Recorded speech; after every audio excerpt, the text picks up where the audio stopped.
Is your computer dying? Is it slowing down every day you use it? Well, Techlore has a solution for you. No more spinning blue discs and no more screen freezes when your friends catch you looking at Tim Cook's beautiful face. Hey yo, Techlore. You wanna go to Best Buy? Whoa, what are you looking at? Revolutionary stuff. Were you looking at Tim Cook again?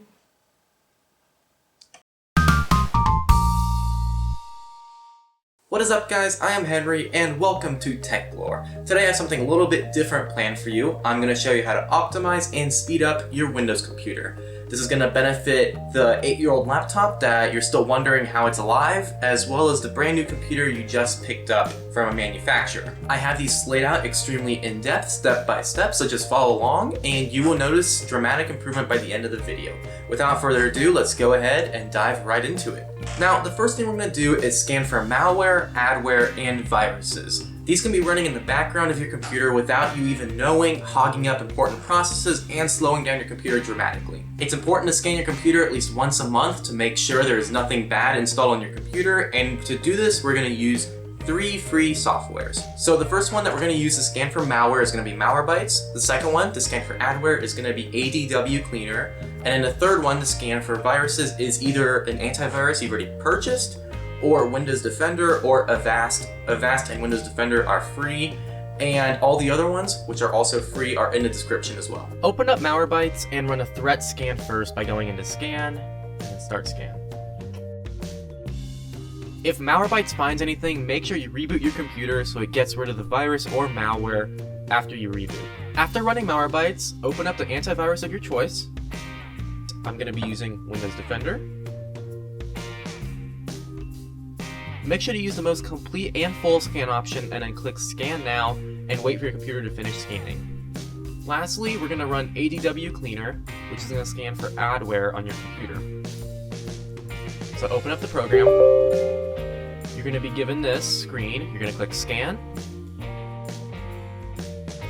After ADWCleaner is done scanning, you're going to go through all of these, make sure everything here is checked off, and you're going to click Clean. The next thing you want to do is make sure all of your drivers, softwares, and operating systems are completely up to date, since old buggy software can dramatically affect your performance.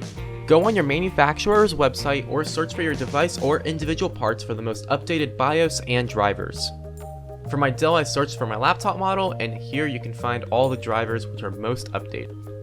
Then you're going to check for program updates by typically going to the Help section and clicking Check for Updates. Lastly, go into your settings and make sure to check for Windows updates. Avoid driver and program softwares that claim to do it for you, since these are either scams or they can possibly install incompatible software onto your computer, which is a whole nother issue you just don't want to deal with. These next steps are settings oriented, so I'm just going to go through them really quickly. Keep in mind that these are for the utmost performance on your computer, so this is going to sacrifice battery life as well as visuals. You're going to go ahead and search, choose a power plan, and you're going to select high performance for max performance. Now we're going to select choose what the power buttons do. You're going to click change settings that aren't currently available. Make sure Hibernate is enabled and then turn on fast startup. You need Hibernate enabled to turn on fast startup. Exit out of the control panel, and we're going to go back and search for adjust the appearance and performance of Windows. And then you're going to select adjust for best performance.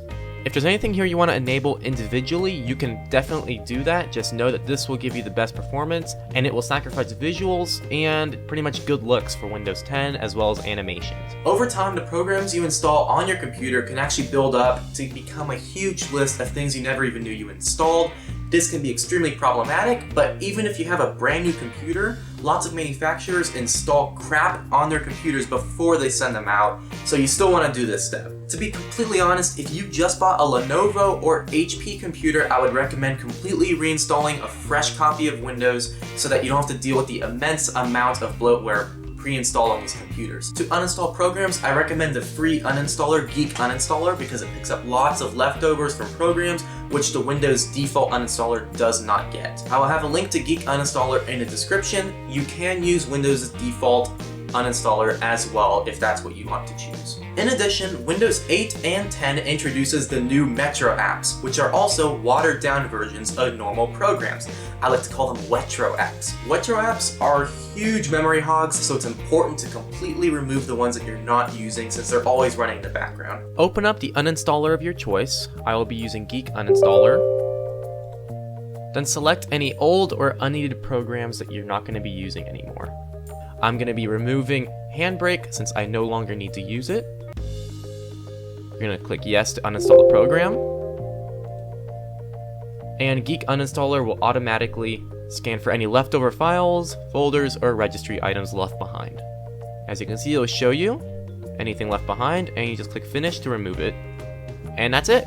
To remove Wetro apps, open the Settings application by going into Settings, go into System, Apps.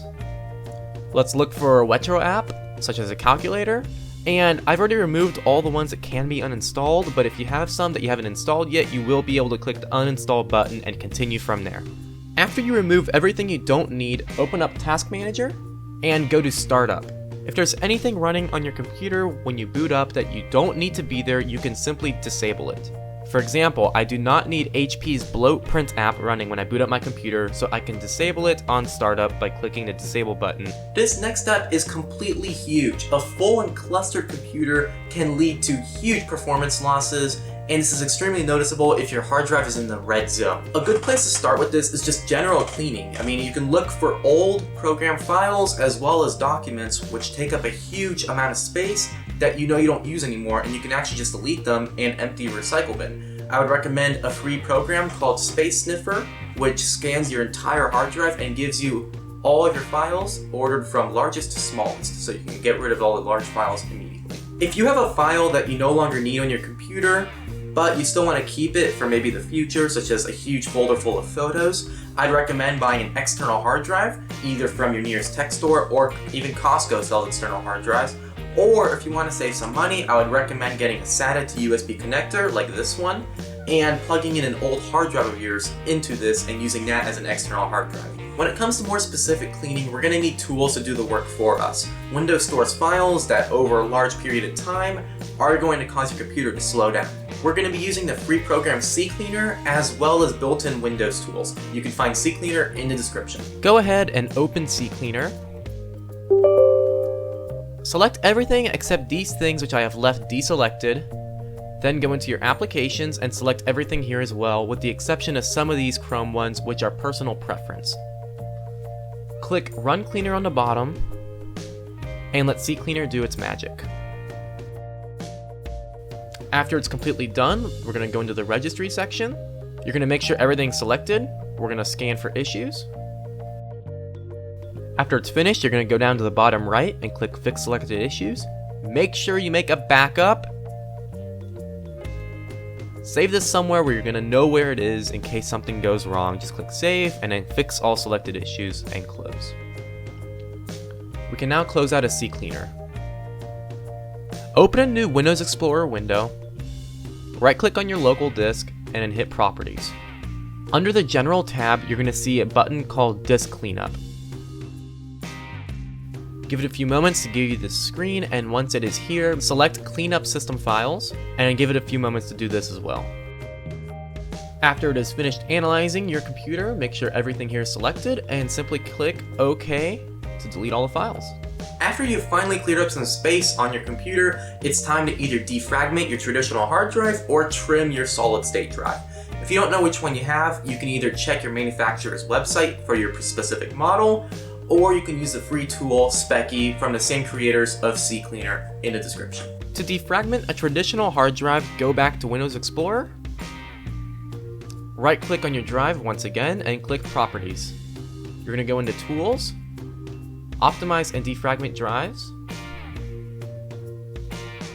Make sure this says hard disk drive. If it does, you're going to click Optimize and give it a very long time to defragment your drive, depending on how large your hard drive is. If you have a solid state drive, continue watching and I will show you how to run the trim command. So if you have a solid state drive, we need to run the trim command. You're going to search for PowerShell. Here in your apps, you're going to right click, Run as Administrator. I will leave this command in the description so you guys can copy it directly into PowerShell. Make sure that this letter value right here matches your SSD letter. Definitely double check in File Explorer here to make sure that this is C as well. After it's done, you're going to click Enter and let it do its thing. This shouldn't take much time at all, and once it's done, this is what it should look like. Serious disk errors can drastically impact your performance, so it's important to check for them frequently. To fix these errors, we're going to go into a command prompt with administrator privileges by right-clicking the Windows logo and clicking Command Prompt Admin.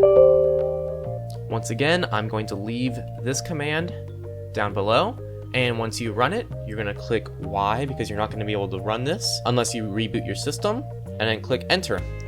Now you're going to reboot your computer, and you will see it run after we reboot it. These last few tips are all hardware related because most of you are just looking for quick software ways to boost your performance. The easiest thing to do is clean your computer of dust because dust buildup can lead to heat increase, which will cause your computer to throttle much quicker. The next major upgrade on the hardware side is to upgrade to an SSD. When I updated to an SSD a couple years back, I benchmarked before and after, and I will have the results up here someday in the future whenever I decide to upload that. The last major hardware upgrade is to upgrade your RAM, and this will only benefit you if you have less than 8 gigabytes. If you have over 8 gigabytes, you're not going to see any dramatic improvements, especially with gaming and just general performance. If you do photo or video editing, you will see some benefit, however, from upgrading to more than 8 gigabytes since those require a lot more memory. That is everything, guys. I really hope this helped you boost your computer's performance and it fixed any issues you guys were having. This video took hours to put together, so it would help me a lot if you guys leave a like and subscribe to my channel to watch my newest videos. And I'll see everyone next time on Techlore.